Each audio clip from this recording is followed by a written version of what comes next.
It's a funnier season. Um, it looks better. The characters and the relationships have deepened, and I couldn't be more proud of it. And I can't give away too much, but it's interesting because along with being funnier, it's also more tragic. So I think we're firing on as many cylinders as we possibly can, and it's fun. We get to really push it. I was just working with Ron, Mr. Crab, and he's so funny, and I mean everyone in this cast is genuinely funny, and so that is starting to kind of work its way in because it's when you have that, it's like gold, and I think that was kind of the missing element, and it's nice to play with that. We all get to go to different places that we didn't get a chance to necessarily in the first series, and I think what meant the most to Harry in season one, which is proving himself in this country, and having what he believed to be success meant the most to him, and the reality is without his family there isn't success. It's really loosely based on the real Harry Gordon Selfridge, and we know these major turning points in his life, and we try to stay as true as we can to him. And I think that was one of the challenges, to playing him was how do you create a character who is still accessible and likable when he's cheating on his wife and a slave to his demons and all of these other things. And in that duality makes for a very rich, interesting character. And you never judge your characters, and you jump in and play him, and he's fascinating, I think. And at this point, none of it means anything without the connection with his wife, who he loves dearly. And you'll see by the end of this season, I mean, God, I wish I can't give away too much, but the timing will just it'll really blow you away as to the way that it's all kind of building. He has changed, and he's not a slave to his urges as he was in the first season.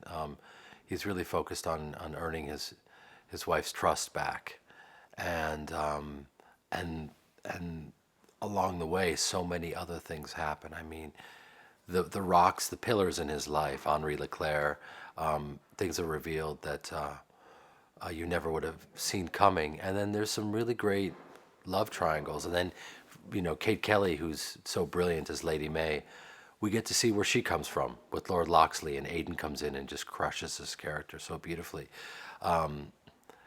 Cal comes in, Mr. Thackeray, who's the new head of the fashion department.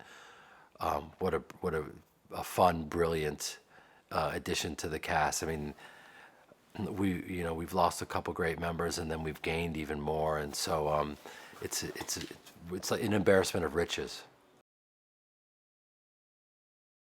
There was a performance going on in the first season that he embraced and loved.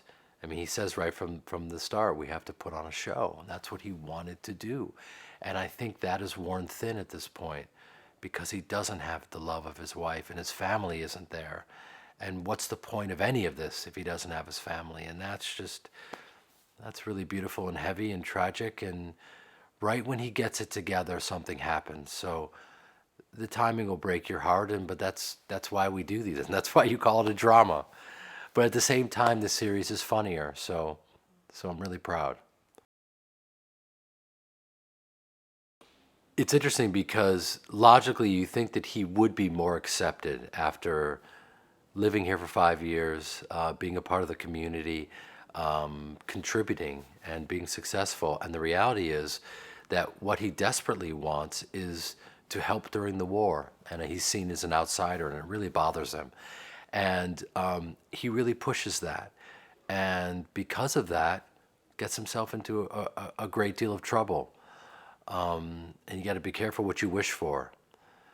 And so that's a fascinating plot line, and he gets tangled up with Lord Loxley, and you get to see who's the husband of Lady May, and you get to see where and how she's been living and why she is the way she is.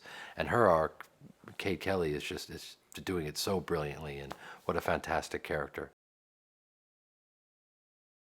To have the Great War be the backdrop is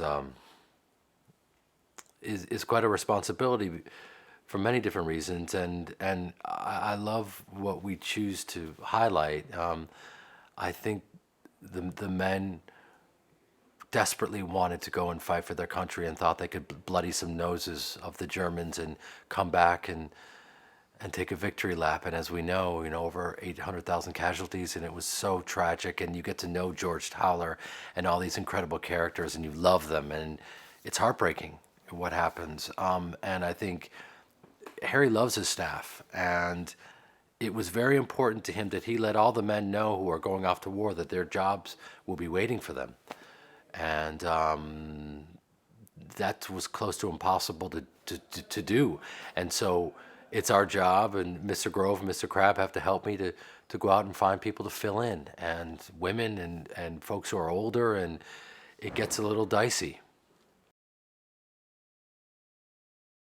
I was stumbling through the channels at 1,000,000 o'clock one night in my boxers, totally drunk. No, that's not true. And I came upon the first season of Mr. Selfridge, and I was so proud of the show and the way it all went. And then I'm looking at it compared to this season, and this season everything is richer, and that's what this is all about, is trying to figure out ways to get better at what we do and deepen everything and deepen the work. And it's just been incredible, and I look forward to hopefully coming back and doing it another season or two or whatever, to tell however long it takes to tell the story.